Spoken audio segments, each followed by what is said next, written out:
Welcome to Total Retail Talks, your podcast channel for retail knowledge. Hello, retail professionals. Welcome to episode 7 of Total Retail Talks.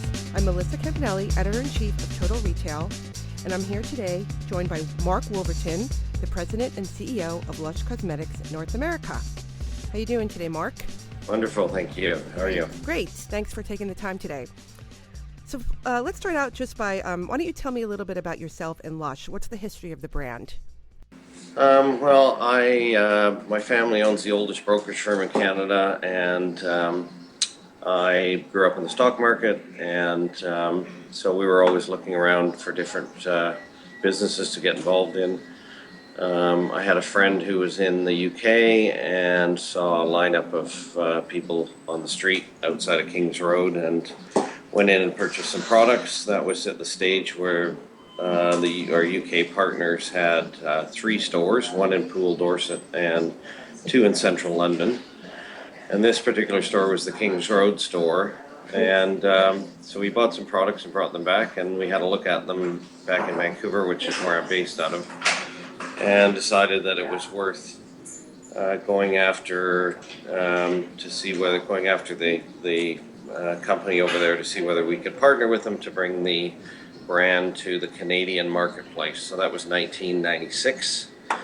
And I guess part of the reason was, it was an offering of, environmental, natural, unpackaged cosmetics and bath and body products. And, the west coast of North America, especially up in Vancouver, has sort of an affinity for the outdoors and health, and so we thought that it would work well in the Canadian West Coast market. So we went back over there, organized a meeting, and over a couple of months organized to bring the brand to the Canadian marketplace. So that was January of 1996 when we signed a deal with them. We had a factory to produce the products open in about 6 weeks, and we opened our first store in April of 1996. Great. So that's the background around Canada. What about how did it end up, or did you help bring it over to the U.S.? Yeah, well, they had run. They were the original manufacturers and developers of most of the Body Shop products. Their design team. They did a really cult brand out of the UK by mail in the early 90s called Cosmetics to Go. And they had sold out the manufacturing and retail rights for Body Shop products to Anita Roddick in sort of 88, and they were restricted from doing retail in the same sector for 5 years, so that's why they did the Cosmetic to Go mail order brand. But as soon as the retail non-compete ended, they opened the Lush brand in the UK, and we brought it over to Canada. We operated it for 5 years in Canada, 6 years in Canada before we rolled into the US market, where we opened in San Francisco in December of 2002. And in the meantime, they used the model of the partnership joint venture agreement that we had done with the Canadian marketplace to start opening partnerships with other countries in Europe. Today, we're 20 years later, we're in 48 countries around the world. Most of the countries are corporately owned. There are a few partnerships left, like the North American market, places like Russia, where you need a local partner. But they've sort of consolidated the ownership over the years to maintain brand integrity across all of the markets. Yeah, really interesting. I didn't realize it had such a varied background. I remember going into the first Lush store in New York City. I think it was like over by Penn Station, if I'm not mistaken. Yeah, it was in the Herald Square building. Yeah.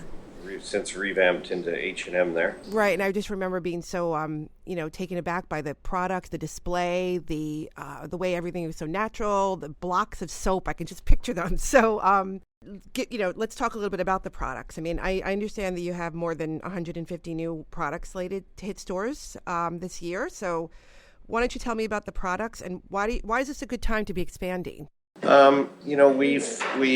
It's interesting because when we started originally in the marketplace, the what kept us ahead of competition was innovation and, along with a bunch of other things, but innovation and launching of new products. So we traditionally dropped 30% of the product range every year and replaced it with new products. And so, the innovation engine behind the brand in terms of the product creators is second to none in natural formulation. And so, we've gone through part of the last sort of 10 years redoing and adding to different categories, mostly seasonal, but some additions throughout the year. And so it was sort of time to try and figure out how we could break the mold in store size. And so they did it by doing a creation of a whole new slate of products. So they did 240 new products in 100 days. Wow. Plus, in addition to that, because it's the season, they've also created 100 new seasonal items. So, that's products across all major categories. It's a relook at every category, and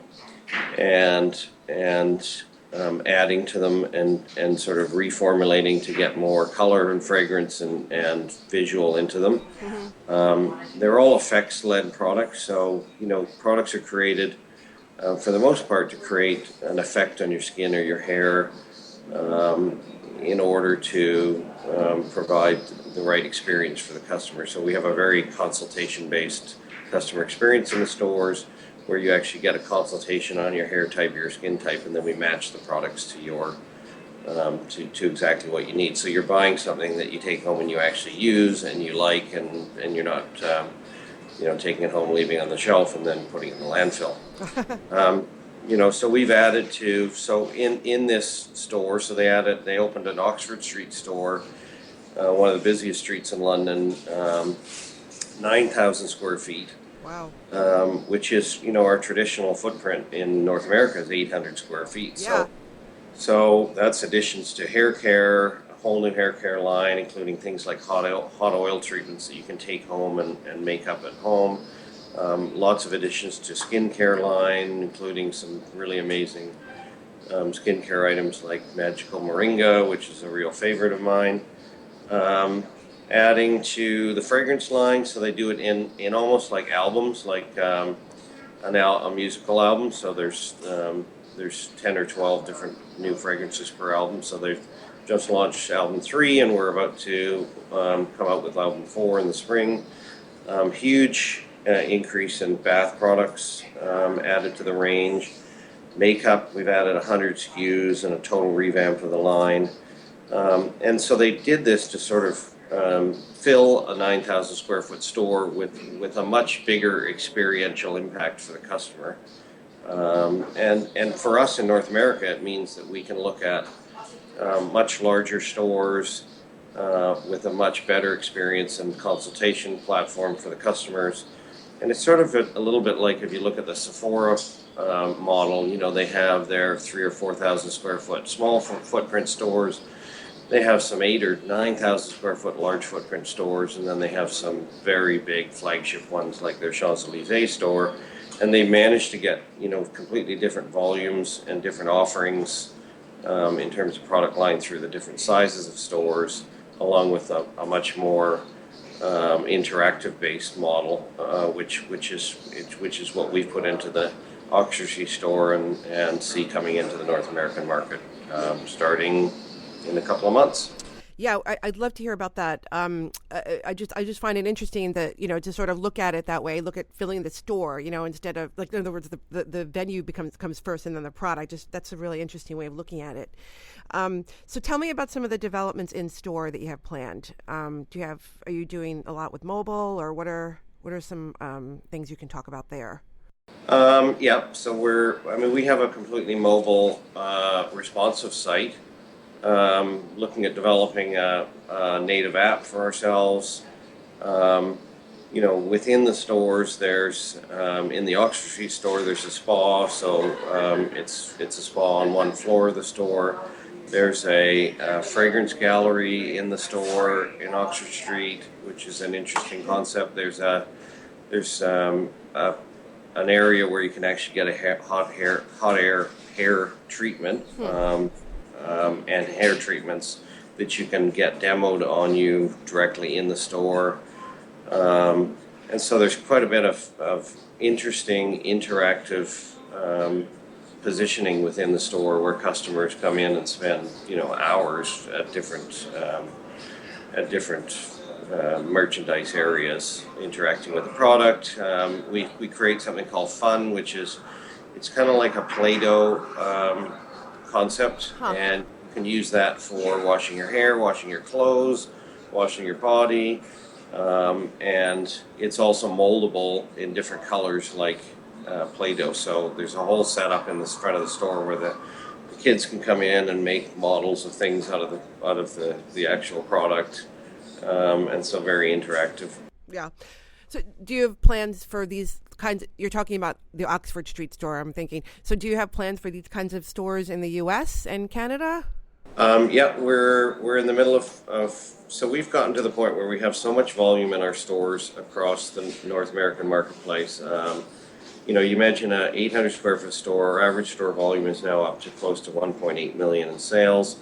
Some of them are way above that, and you just can't get the right customer experience and traffic, especially women with strollers and all the rest, through a store like that. And so we've got the job ahead of us to move 110 of our 230 store portfolio to larger footprint stores. That's everything from we're starting off doing some sort of 2,000 to 2,500, 3,000 square foot stores, which for us, you can imagine a store that's 500 square feet moving to 2,500 square feet is a huge change. Places like that are already sort of locked in for the next few months are places like Oak Brook, Scottsdale, North Park store, Roosevelt Field, Woodfield, just working with Bellevue and Washington to move that store. There's 20 of those that are coming in the next sort of 8 months that are sort of a much bigger footprint than we're used to, and we're just trying to model them out and get the right format and mix for them. And you think about the amount of innovation, between now and Christmas, we have 43 new products launching, 43 new gifts, some amazing reusable things. If you look at our lineup through Christmas time or through next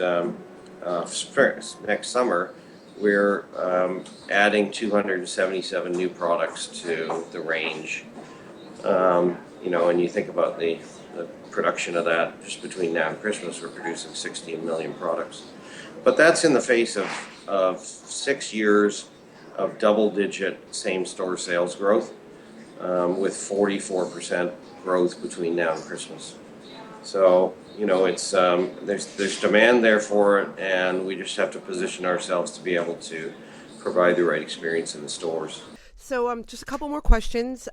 So since many of our listeners are in the marketing e-commerce space, can you tell us a little bit about anything you can about your e-commerce, digital marketing, or any connections with the stores that you have planned now and that you maybe are planning or thinking about for the holidays? We do. So we don't do a lot of advertising, if any. It's all organic growth. We do a lot of press through our PR business, and have articles and things written like the one we're doing today. But through the e-commerce platform, it's a lot of content-based marketing. So we try and create two-way interactive situations through all channels. It's a story-based, storytelling-based format. A lot of rich content. A lot of engaging articles. We're in the middle of a web redesign for the Christmas season. So it's a lot of online and social. And really the customers, are reacting in the right way to what we're doing. We do a lot of videos on YouTube. which provide interesting views into manufacturing and into product use and where our raw materials come from, where we're working with farmers globally to get sustainable partnerships with local farmers around the world for our raw materials. And if you look at the type of customer reaction to all that, we ended up with 10 million page views for YouTube. We've got 900,000 Facebook followers. Wow. Instagram is the highest growing channel with 1.6 million. And you just see we've launched a shoppable Instagram format, so you can shop right on Instagram. Great. And like I said, we've got the mobile responsive website for Christmas with the app, but the app is coming in February. And that's for a concept that we're doing called The Kitchen. And The Kitchen it's kind of like an online shop, an online cooking show. So it's a look into production, and so it's a production room set up where you've got a host that interviews the people making the product. You've got video into the product procedure for making the product, and we do 3 or 4 products a day in about 1,000 item run, and then the customers can buy those that day and have them show up at their house the next day. So it's fresh, it's handmade, it shows you the ingredients and how with the quality of them and the format for producing the product. So it's a step-by-step view into the production of our products, and a lot of exclusive products get launched through that format. That's a great idea, since that's sort of where you guys come from, is the ingredients and the products themselves.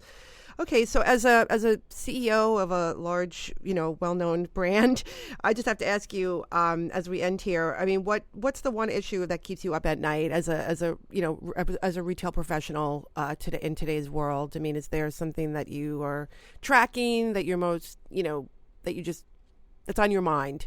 Yeah, well, we have, I try and provide the best customer experience and the best staff experience that we can within the sort of realms of what we can possibly do at any time without taking a huge amount of risk. And so, when you think about, double-digit like-for-like and the amount of customer growth we've had and the size of the stores and getting people through, what keeps me up at night is how am I going to move 110 stores to larger format within a reasonable period of time. And quite frankly, that's a lot of work, and we're currently, trying to do about 5 a day, but or 5 a week or 5 a month in terms of changeover.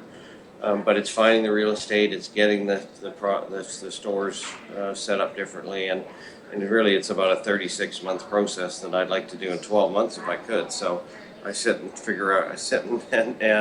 and worry about how am I going to provide the right experience for the customer and the staff, in a reasonable period of time. And quite frankly, with the product innovation that's going on with our product creators, by the time I get through 110 stores, I'm going to have another 110 to do right on the back of that. So, you look at that, and it might be a 5 or 6 year process that you really should be doing in 12 months if you could do it.